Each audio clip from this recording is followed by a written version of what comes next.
Hey everybody, it's Angela DeYoung of Designs by DeYoung, and I'm here today really to ask you, who are the people in your neighborhood?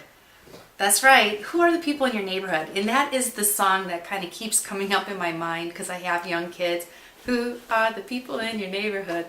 You know the one I'm talking about. I can't even believe I did that. But anyway, the reason why I'm asking you is because I really want you to just kind of stop and appreciate and have a gratitude of your quality of life and some of the things that you chose to do as far as calling that place home. I mean, whether it's the type of neighbors you have, the amenities in your community, what you assimilate yourself to be, do, or have also makes a huge difference. And that's really what makes you uniquely you. And that's the whole point of the lifestyle expressions that e-zine that I put together for you every week.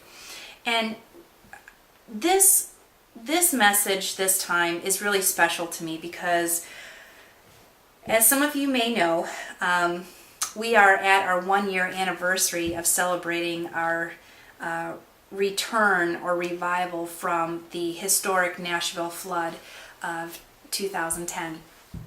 And people are still feeling devastation from this flood. And I think the local newspaper that I like to pick up from time to time, they had a beautiful cover here that I think was, I want to share it with you. It said 1 year later, and it's the Nashville scene, and they put Nashville in a goldfish bowl. And I'm telling you, at times it did feel that way. My home and my family, we were lucky. We were 1 block away from floodwater. However, I do live a half a mile from the riverfront, so watching the Cumberland River crest and going into 2nd Avenue, 3rd Avenue, it was surreal. It was really surreal. And I feel very lucky to have not been touched by the flood in that way. But my husband and I were very lucky to be in the room with some of the men and women who make up the neighborhood that we live in and make up the city that we live in. And that was quite special. Recently, we had been a witness to a crime, and there was a guy that was breaking into a home across the street from us. And I mean, the whole time I called on the phone, I was like ducking under the door, and I'm like, oh my gosh, I hope he doesn't see me, I hope he doesn't see me. Because I was really afraid, but I knew it was the right thing to do. I didn't want this guy to identify me, and then maybe someday, if he did get out of jail or whatever, come back to my house. But anyway, long story short, we ended up putting him behind bars, and the Metropolitan Police Department has an annual award ceremony that we were able to be part of. So we got this letter and we go down to the ceremony, and I really wasn't thinking it was going to be that big of a deal. But I will tell you, I was truly honored in this experience.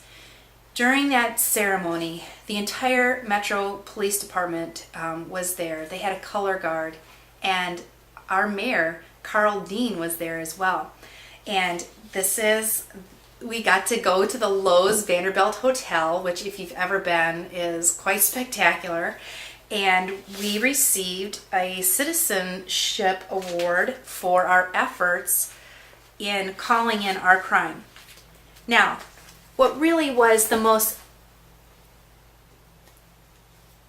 spectacular part of this entire experience was I was hearing stories about the selflessness of police officers, where they were willing to strap themselves onto ropes to go rescue other people without even giving any second thought. Stories and stories of how many people had brought food in to help displaced citizens, to help save more lives, animals, to report in thefts of different kinds, armed robberies, all different kinds of things. Truly heroic acts. And I couldn't believe that I was able to be part of that experience. So who are the people in your neighborhood? You can't take people for granted, because when you need them most is when it counts. And that's my message this week. Thank you.